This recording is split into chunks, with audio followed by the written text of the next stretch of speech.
Hey guys, welcome to my Natural Academia, and today's video is part 1 of a 3-part series regarding professional versus unprofessional natural hair. Alright, so I know this conversation is semi-controversial. I mean, it depends on the person, honestly, but I think this is a very important conversation to have. I don't really see anyone else talking about it, or maybe I'm just not really on the internet as much as I should. But I thought this would be a very important series. How a person chooses to wear their hair a lot of times it dictates how they're treated by other people, especially when it comes to natural hair.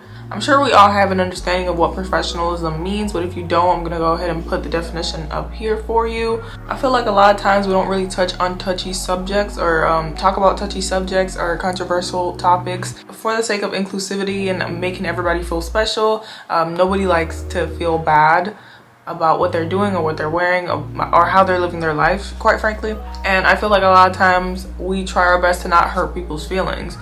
But at the same time, I'm sure a good percentage of the people that's watching this video right now is, of age. You understand how to listen, you understand how to read, you understand, but hope you understand how to read and write. You clicked on this video because you read the title, you understand what this topic is. So if you feel like you're gonna get butt hurt over this video, then go ahead and just click off, because if you can't take any constructive criticism or you can't hear somebody else talk about something controversial, then it is what it is. But anyways, before we jump into defining what professionalism versus unprofessionalism is, I feel like it'd been very important to kind of understand what it means to have kept versus unkept hair, or understand what kept versus unkept hair looks like for all races in this Western society, specifically America, because this is where I live. I know some of you guys are probably just shaking right now, like there's no such thing as kept versus unkept, it's all subjective, blah blah blah. But there is such a thing as kept versus unkept. Like, you cannot sit here and convince me otherwise. I know,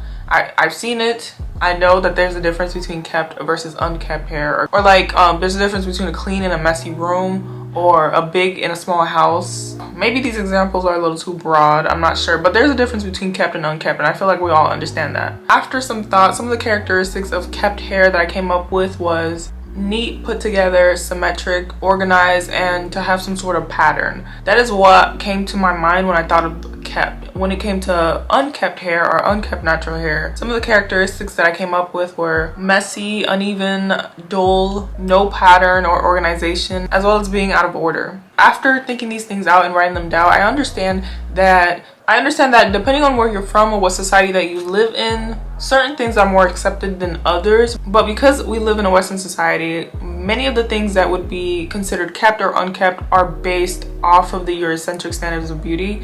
And I don't really like to say that word a lot, because sometimes I feel like Eurocentric standards of beauty can be used as a cop-out from the real issue, or as a deflection from accountability that people have. But in this case, when it comes to professionalism, unprofessionalism, kept versus unkept natural hair, I feel like Eurocentric standards of beauty does play a major role in the characteristics that comes with those terms. In the Western society, we are dominated by predominantly European people, so of course their standards are going to be pushed at a higher pedestal than any other race of people.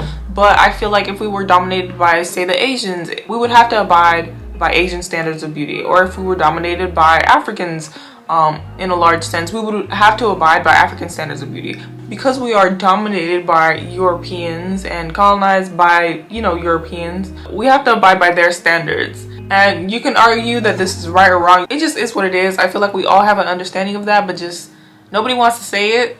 And I feel like that's why a lot of the times we have to abide by a lot of the Eurocentric standards in this culture. So of course the idea of unprofessional or professionalism regarding natural hair is going to have to assimilate to Eurocentric standards of beauty in some sense. Alright, so I wanted to go over a few pictures of what would be considered kept versus unkept natural hair in regards to the characteristics that comes with having kept or unkept hair. When it comes to someone who has dreads, a lot of times, well, dreads itself is controversial. A lot of people who have dreads, especially, African Americans or black people in general, if they are seen by even people in our own community, if you're seen with dreads on your head and it's not kept or it's not clean, you're considered to have less of value than a person who would have kept hair. And many times that isn't even the case. Many times people who have dreads simply are not as respected as those who have a clean, like, shaved cut of hair.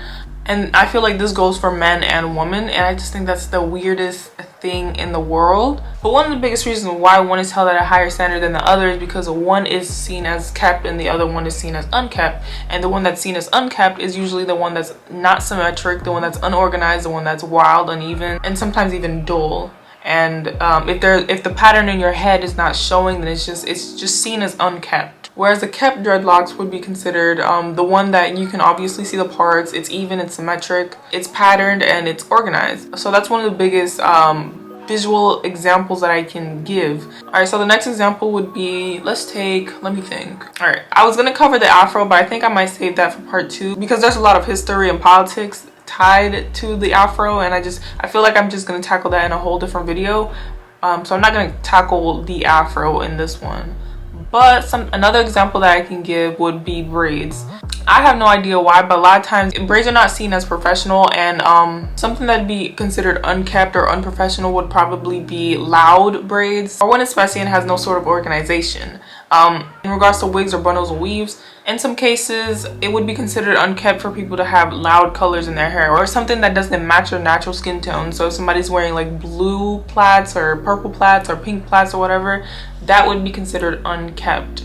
Something that would be considered braids that would be considered kept or more professional would probably be something that isn't loud, something that's very simple, something that's very even, neat, and symmetrical. But you can also argue that even with having neat or kept hair, you still get discriminated against, and I understand that.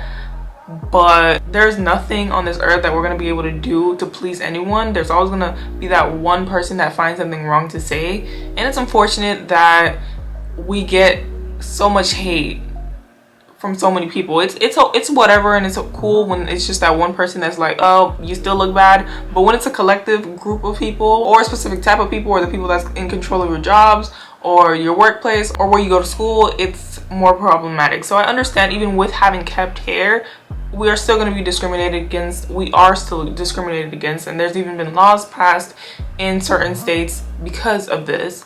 But these are just some analyzations that I'm making, okay? Please be respectful and understand the topic at hand. I'm not trying to disrespect anyone.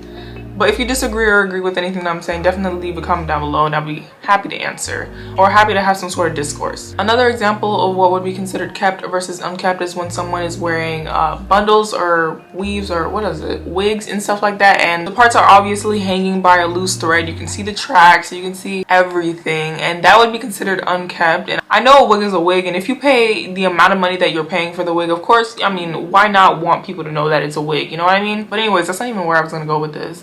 What I'm basically trying to say is what would be considered unkept would be something that you can obviously tell is a wig. Most wigs that would be considered kept would be something that looks more natural, or something that doesn't, I don't say natural in the sense of it has to be your kinky hair or whatever, but natural in the sense like it's growing out of your head, or there's no tracks showing and the powder residue, none of that is showing. It just looks neat, it looks kept. As you guys can see in these pictures, one is more kept than the other, and I feel like everybody with eyes can tell which one is the more kept version of the two. To summarize this segment of the multi-part series, we basically gone over that depending on where you're from or what environment you come from, it dictates what is deemed acceptable, what is deemed kept, unkept, professional, and unprofessional, especially those who have power over you. I don't want to say it like that because it makes it seem like we have no power to decide for ourselves, but ultimately, depending on where you're from, your environment, your geography,